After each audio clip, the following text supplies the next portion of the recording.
Hai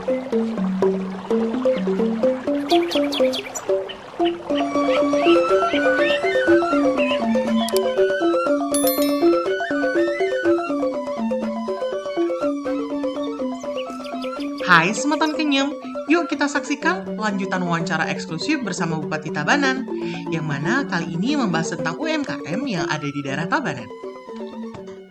Nah, mengenai UMKM, melalui juga arahan Ibu Gubernur, Ibu Koster, di mana di Tabanan juga ada Dekranasda Kabupaten Tabanan. Kebetulan Ketua Dekranasda Kabupaten Tabanan, kebetulan istri saya. Beliau sering mendapatkan arahan dari Ibu Gubernur bagaimana mengembangkan UMKM di Kabupaten Tabanan. Salah satu adalah mengangkat potensi-potensi yang kita miliki. Ternyata di Kabupaten Tabanan banyak sekali memiliki UMKM yang betul-betul memiliki daya saing ekspor. Ekspor salah satu kerajinan besi, kerajinan handmade, tangan, dari bambu anyaman-anyaman, termasuk garmennya. Ini ada nilai ekspor. Sayang sekali memang di saat COVID ini masih agak menurun, tapi ketika pariwisata bagus, kawan-kawan kami, UMKM kami udah biasa ekspor alat-alat kerajinan ke luar negeri. Nah, kami tugas pemerintah bagaimana sering memberikan ruang dan waktu kepada UMKM untuk exhibition.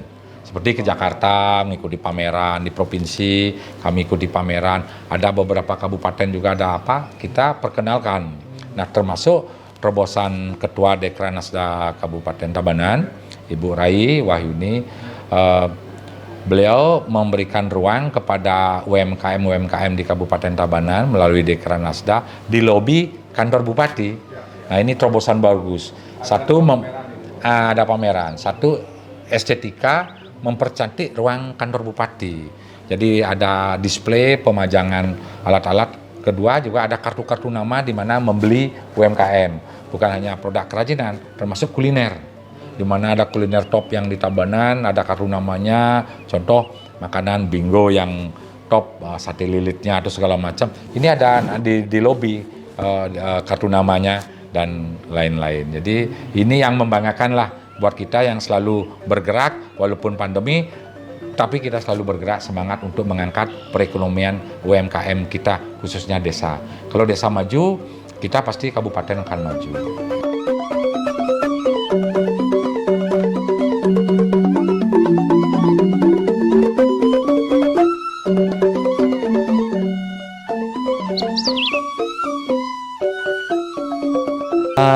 Kabupaten Tabanan ini kan wilayahnya sangat subur. Hampir setiap jengkal lahan di Tabanan ini nggak ada lahan yang tidak produktif. Jadi semua produktif. Nah, kenapa disebut dengan ini saya klarifikasi sedikit. Bukan alih fungsi, tapi memang lahan-lahan yang wajar dan layak untuk dibangun pengembangan itu udah di zona-zona hijau. Jadi zona-zona yang boleh dibangun. Sekarang kan ada kita memperbaiki perda tentang rencana tata ruang tentang sawah yang dilindungi. Ini amanah dari Menteri Agraria bahwa beberapa sawah yang dilindungi. Kita sudah komitmen untuk melindungi sawah-sawah yang mana yang memang menjadi sangat dilindungi.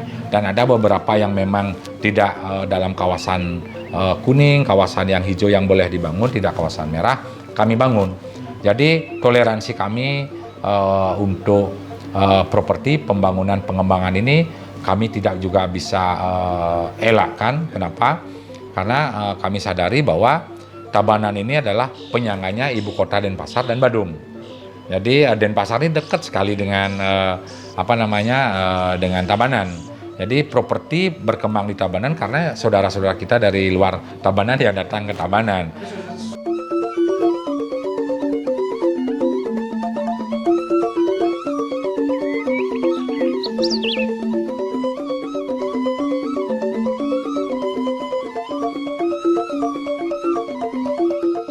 Terima kasih saya sampaikan kepada masyarakat Tabanan, masyarakat Bali khususnya.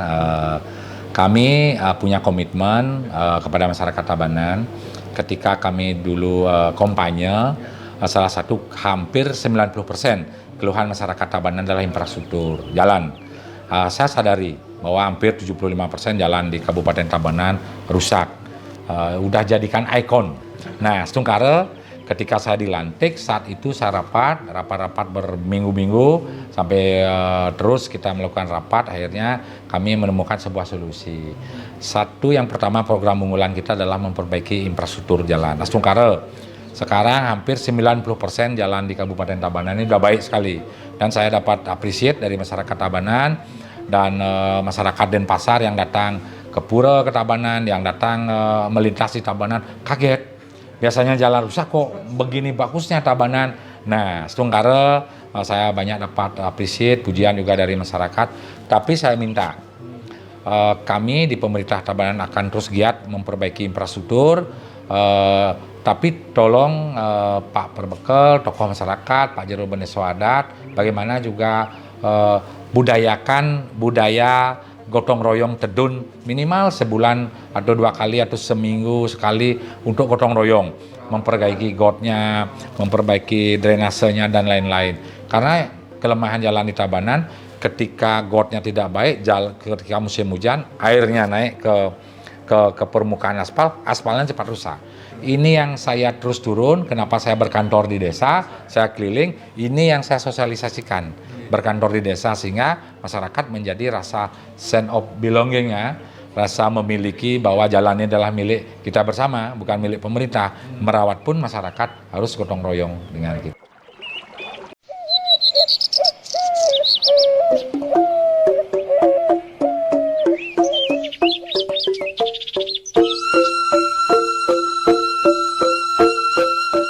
Baik, terima kasih kepada khususnya masyarakat Tabanan dan masyarakat Bali. Stungkare, kita sudah melewati krisis pandemi COVID-19 ini sampai hampir 3 tahun.